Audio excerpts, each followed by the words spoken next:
Thank you for tearing yourselves away from the convention floor, as tough as that is, and I know it is. It's so addictive to be looking through chip binders and bargain bins and wheeling and dealing.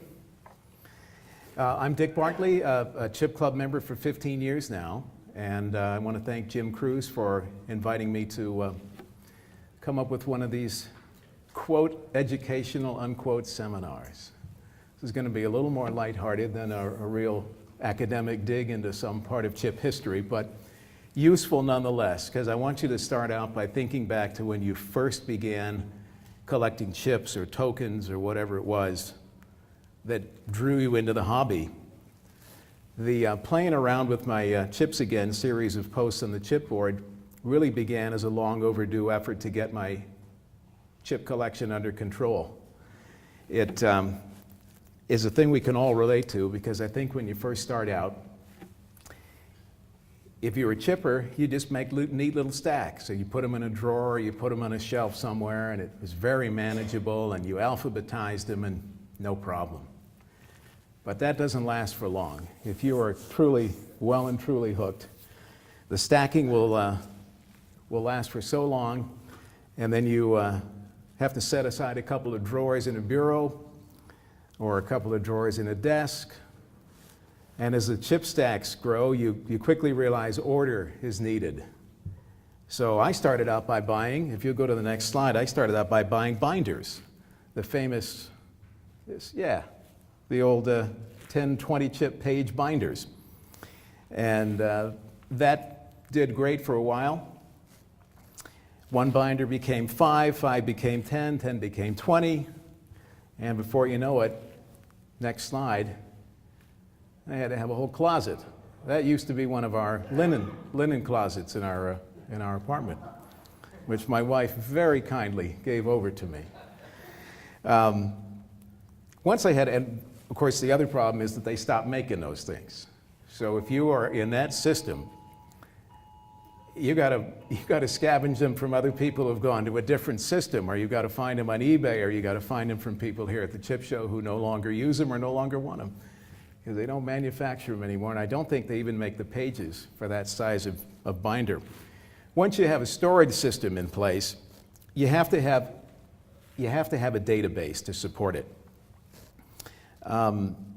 I started out by creating very simple alphabetical listings for every geographical design I was collecting for the region of Nevada, California, Canada, Caribbean, UK. Let's see the next slide. Very simple, just columns, alphabetized, easy to change, easy to add something.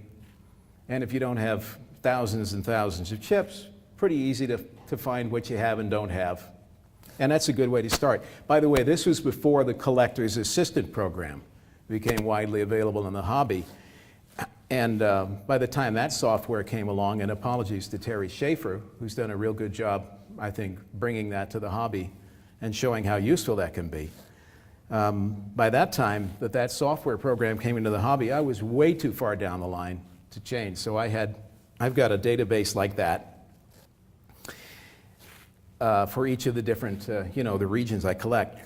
When I first started to post on the chipboard, I'd go into the chip closet and pull out a bunch of individual chips that I wanted to write about. I had a theme in mind, so I go into the closet and pull out this binder and pop that chip out and this binder and that chip, and it's just unwieldy. But it was the way, I did it. I'd come up with 9 chips in an idea and do a scan, and then trim that down to the 150 KB or smaller size that's required for posting on the chipboard. Let's take a typical look at that slide. There you go. I'm not sure what the idea is. Just $25 Nevada chips that begin with A or something. Anyway, the light bulb went on, and I thought, wouldn't it be easier to make an individual scan of every chip in my collection, circle crop each one, store them in files that matched up with the various databases. So let's take a look at that next slide. So say I wanted to preserve an image of that Milton Pearls Aladdin. Next slide. And Charles Kaplan has done a thing on circle cropping and the various programs you can use, and I use one called General Image Manipulation Program. It's freeware called GIMP, very easy to learn, really works well. Next slide. This is how you scan it, you know, and then cut one more, and this is your finished product. And then you size it down, and I say, well, mine are 200 by 200. And this is a classic case of easier said than done. Because if you have a chip collection that has grown to the hundreds or thousands of chips, it takes a long time to circle crop these little suckers and make them all uniform. And, you know, in my case, trying to tilt them up, make sure that the numbers are up and down, and it just takes time. It was a huge undertaking. In my case, it took I have several thousand chips, I'm not sure how many, but it took several months to finish this whole thing. And by the way, we had a huge power outage at my building yesterday while I was flying to Las Vegas. Not just an outage, but a big surge, and I'm wondering if all of those chip scans are still on the hard drive when I get home. It could be heartbreak city here. Anyway, it took months to do, and in the course of doing that, circle cropping everything and putting them into folders that matched up with the databases, a lot of these themes for the playing around with my chips again started popping into my mind. Because if you're scanning everything in your collection, you're going to start, in addition to seeing things, you're going to start seeing connections between things. And you're going to start, oh, didn't I just do that chip? And then you look back and there's two very similar chips, totally different geographic locations or whatever. So this is where this whole idea came from, plus the fact that our president, Doug Smith, was doing something like this on the CC&GTCC chipboard a couple years ago. He would post his favorite UK plaque or his favorite whatever and invite people to post their favorites as well. And he stopped doing that, and I thought, let's bring it over to the chipboard.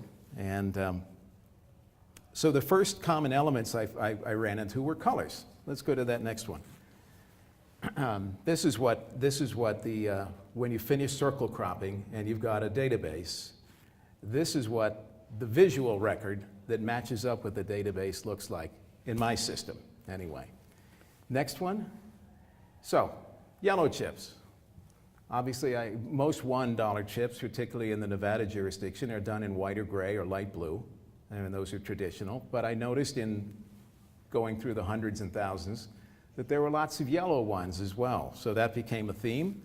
People popped up with their own favorite yellows. Let's go to the next one. Here's a case of black-colored $1 chips. And the next one shows, I don't know, California blues right here. And we can go on and find some pink-colored ones. So these were all the colored themes that I found. Beyond that, then you start thinking about what molds do you really like. And certain people in our hobby collect just a mold that they love. You know, there's somebody who collects horseshoe molds exclusively and small Greek small key and Christian Jones, you know, whatever. That's another idea. We can take a look at a mold. Let's go to the next slide there. Well, this was another, I'm sorry, before we get to molds, another idea, buildings on chips. Let's keep going. We'll just course on through these things. Suns on chips. Lots of graphic designs there. Next one, animals on chips. You can keep going. I think we're going to get to the molds here in a moment. Oh, winning cards. Who doesn't want to have the nuts? The nuts on chips. Kings on chips. I do not collect hot stamps. I am only an inlay guy, so it was much easier for me to make these graphic connections. Hot stamps don't generally have graphic other than, you know, words. Beautiful ladies on chips. Chicks on chips, there you go. I should have called it that. I got to give you you get to name these things for me. Stars on chips. What else we got here? Flamingos, that was a recent one. Just flamingos on chips here. Keep going. NCVs, if you collect those, you can find all kinds of connections. So you've got color, you've got molds, you've got graphic design, you've got values, you've got geographic locations, you've got just any number of things. Let's go on and I think we'll finally get to the molds here. Nope, Indians, Native Americans on chips. So many ideas. Molds, small crown. That was a favorite. Apparently that's a favorite mold among collectors here. Let's see if there's any other molds showing up here. Yep, brass CICs. There you go. Keep going. House molds. each one unique to the casino that issued the chip. Let's go again. Horseshoes, spoken of before. Each one of these, when posted on the chipboard, people not only, I think, enjoy seeing some graphic display, because it is the chipboard, after all. And I think you want to see chips. And one of the great joys of this, I think, is helping people return to that time when they first got hooked on collecting casino chips. And the reason you did it is because they were visually appealing, or they had some memory component. They connected you with your gaming experience in Las Vegas or Atlantic City or wherever. And this kind of takes you back to the fresh new days when you first got hooked. And that was really the intent of this thing, was to get people to forget the politics, forget the sniping back and forth, and just get down to the pure enjoyment of why you became a chip collector in the first place. Let's see what we got next on there. Gold. There's another theme, I guess. The point that I'm trying to make with all of this is that I cannot recommend strongly enough that no matter what system you choose, it is really important to have some kind of photographic record of your collection for insurance purposes, for organizational purposes, for your basic sanity. Also, so you don't mistakenly buy things at the convention that you already have in your collection. And everybody's done that, and some of us have done it to excess. And this was one of the things that just drove me completely nuts. I came home from a chip show with 80 chips, 22 of which I already had. So, the memory's going, but this kind of visual record helps. And now I'm carrying around this little iPad Mini 4 with scans of everything I have in my collection. So now all I have to do is take the time to look. And sometimes I won't even make that effort. But it's really important to have this kind of organization and control over your collection, because if you don't, it'll control you, it'll drive you nuts. You'll go get out of it, you'll go on to something else. This whole idea of remembering the joy of why we got into chip collecting in the first place, the organizing, the examining, the handling, the trading, the buying, the selling, these are wonderful little pieces of clay. And if you've got a leg up on them, if you've got a good organized print record and a good organized photographic record, you're in charge. You're in charge of your collection, and if, God forbid, you ever had to explain to an insurance guy what you had and make a claim on it, it would be invaluable to have this kind of a record, both the database and the photographic record. So, from my point of view, people have collected, from a historical perspective, people have collected small round things since the beginning of time.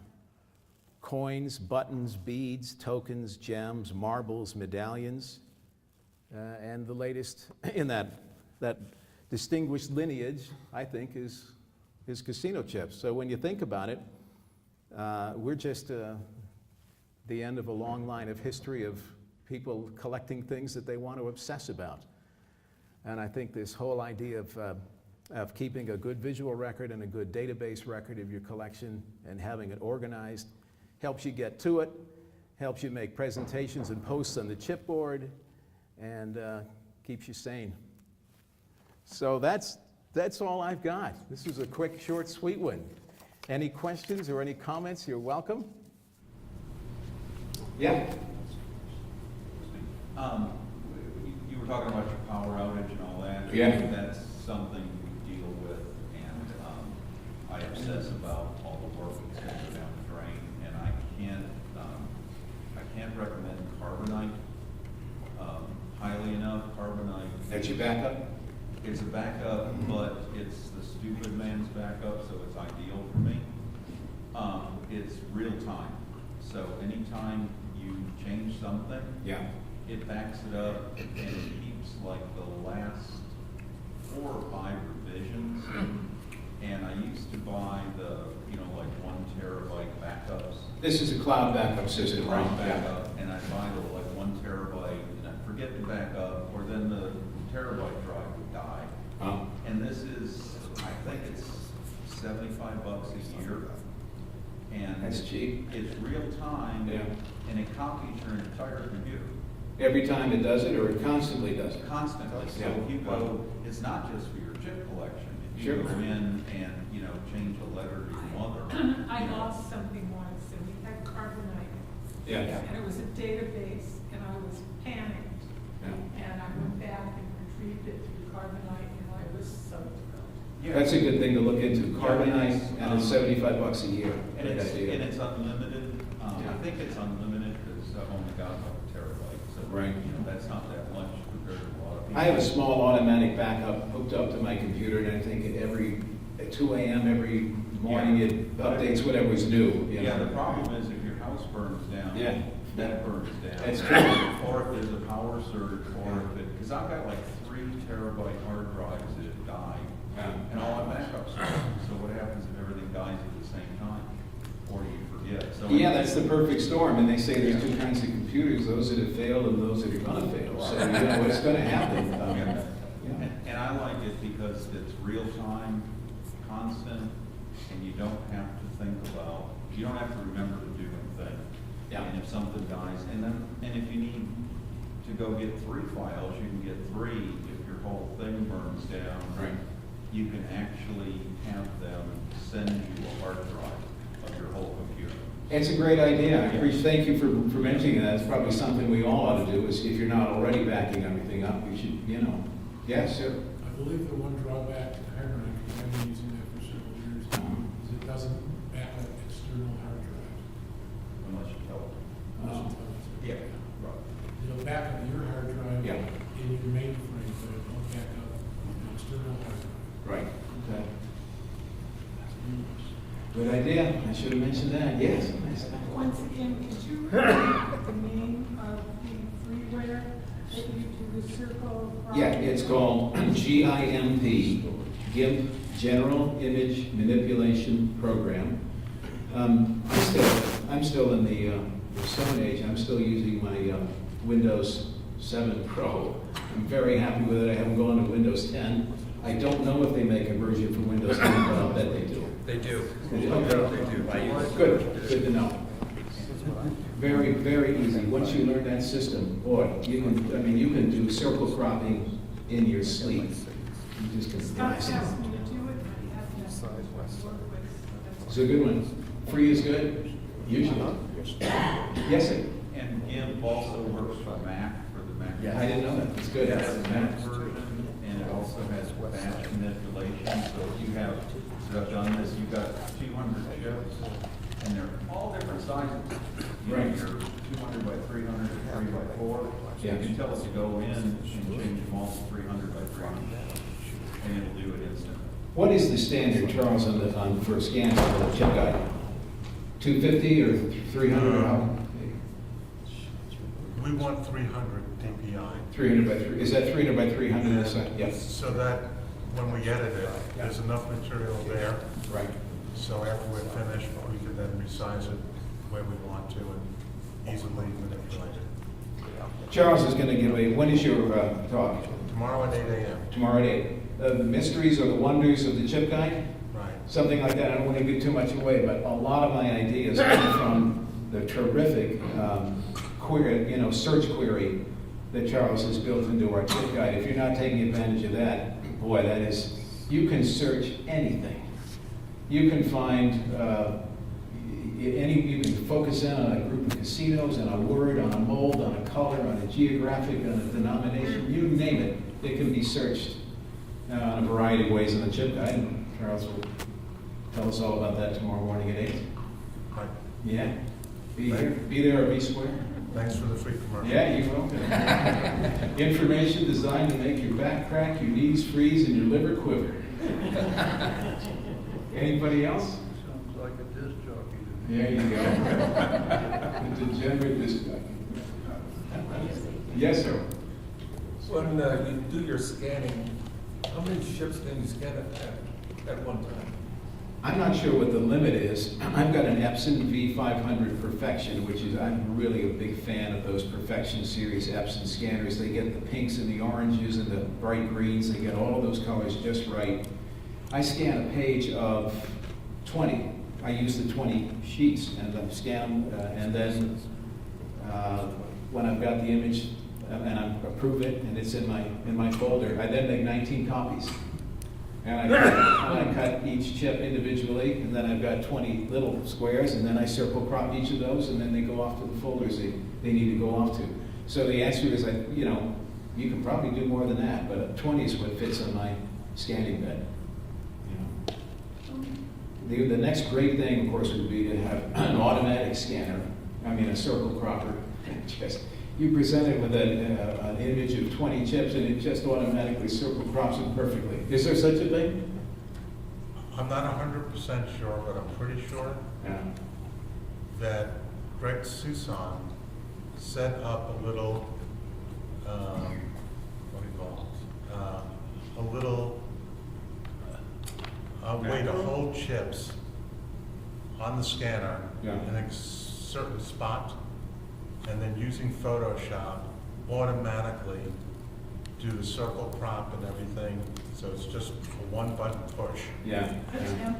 Awesome. A template. A template, good. A little How do you template. get that template? I don't Build know. it. I don't know. Wes? I was gonna ask you, I know a lot of people buy and sell chips, so,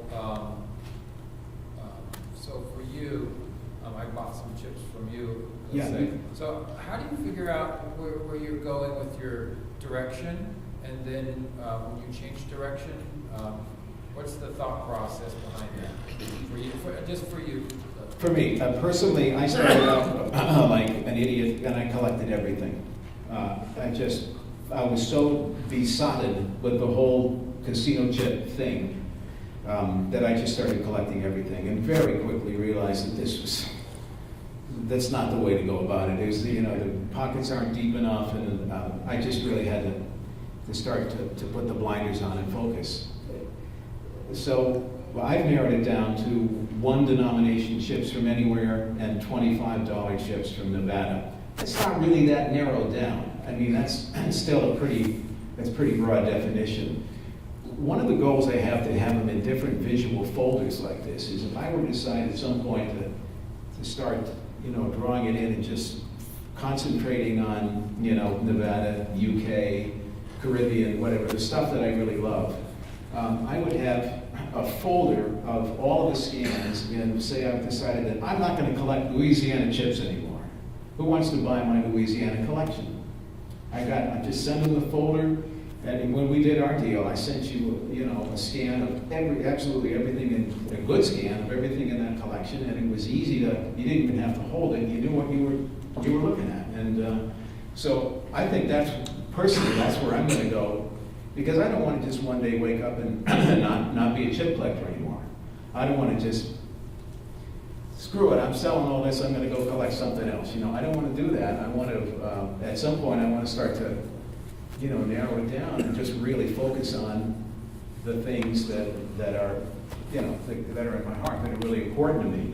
And again, having these visual records is going to make it much easier to affect a transaction, So that's just my personal thought. I want to be able to present an accurate record to someone. Yeah. I think the real reason you narrowed things down is you ran out of linen closet space. It's true, and cash. And if it's heavy? They are incredibly heavy. I probably bought, mostly thanks to going through that chip code bin at David Sprague's table today, I probably bought 100, 150 chips, and I'm lugging those things around. They are really heavy. They're dead weight, So, who else? Anybody got a question or comment? One more from Charles. The binders that you use, Yeah. I use them also, but I use them for traders. Oh. And I don't use them for the collection because if you get a chip, you've got to make a spot for it in the binder, and that usually means pulling out a bunch of chips. It's true. Yes. It's true. There's just no fluid way to do that. And at some point, I always go 3, 3, 3, 3, 3 on those 5 rows, so I always leave a little room for expansion. Even at that, you're gonna have to add a page, or you're gonna have to take a bunch of chips and move them over. It really is awkward, but what's the perfect system? I can't afford to buy an airtight for everything. I'm using 2.5 by 2.5 Mylars, Okay, these are the white flips with the circle, Mylar circle? not plastic, but the cardboard with the Mylar insert, so Right. it keeps them safe. Yeah. And they go into double row boxes. You get about 180 chips in the box. We sit next to you, you're still eventually gonna run into that problem. You still have to move things over. If you put 5 chips in this row, you gotta move a couple over here and some to the next box. It happens every once in a Yeah, while. I don't know what the perfect But system is for that. if I get a chip, generally it's just finding its alphabetic spot in the box Right. and plunking it in. Right. I don't know how many of you saw this wonderful old piece of furniture that Jerry Burrell found about maybe a year ago or sometime within the past year. It's got a lot of little shelves in it. I mean, it's spectacular. Like it might have been a card file from a library or something like that. Apothecary. Yes, exactly, something like that. A lot of small, perfect chip-sized little drawers. Boy, if we could all find one of those and have room for it. Yes? If you make a typed spreadsheet, okay, of what you have, Yeah. what's the best way to categorize by cities or just straight alpha or what? What do you think's the best? Well, I think if I were getting into it now, I would find Terry Schaefer, and unfortunately he's not at the convention this year, but he represents the Collector's Assistant program. A lot of people use that. It looks fantastic. Mark showed me he prints out a book from his Collector's Assistant. In fact, maybe you could hold up what you do. And it's the next best thing to having it on a little portable laptop or having your collection with you is to have these printouts directly from the Collector's Assistant. Oh, I see. So when he's going around to the tables, if he's looking for stuff, I mean, look at this. You tell me you are not going to buy that chip twice. Right. And those are very easy to organize through that Collector's Assistant program. That one comes with, I don't mean to be an advertisement for Terry Schaefer, but it seems like a really good program to me. And that comes with thousands of scans, so you don't even have to necessarily scan the exact chip from your collection as long as you have the same one in his scan base. So how do you organize them? How do you organize them? It just depends on the way you think about your chips, because you can identify collections within the overall package software, and so I'll have White Nevada 500 chips, and then I'll have fractionals from Nevada, and I'll have 5-cent chips from anywhere. And obviously, in my mind, that's the way I think about them. And so they're in sub collections, and I can print those. Sorry, they're in collections within the software, and then I manage that level. And so I asked Terry at some point how big you want it to be. He says, if your collection is 1,500 chips, you ought to have sub-collections because it's too big. But if you only have 3 chips, it's probably too small a collection. You need to broaden it a little bit. So I've got between 20-something and maybe 200 chips in a given collection, and I have let's say half a dozen collections in my system. I've always done it by geography. It just seems the most logical way to do it. All the cruise chips are in a folder, all the Caribbean's in a folder, Canada, U.S., the states, individual states. The challenge comes when you start, particularly when you've got a universe as big as the Nevada chip field. That can be just Nevada. Should be gigantic. So you got to sub that out to Amargosa Valley and Reno and Henderson and So I just do dollar chips in Nevada, so Yeah. I do it by city. That's all I do. Yeah, well, that makes sense. You collect all kinds. Hot stamp, NIA, Chipco, everything, right? Still, that's a lot of chips potentially, but it's very manageable if you do it alphabetically by city. Okay. Glad we solved all these problems. Thank you.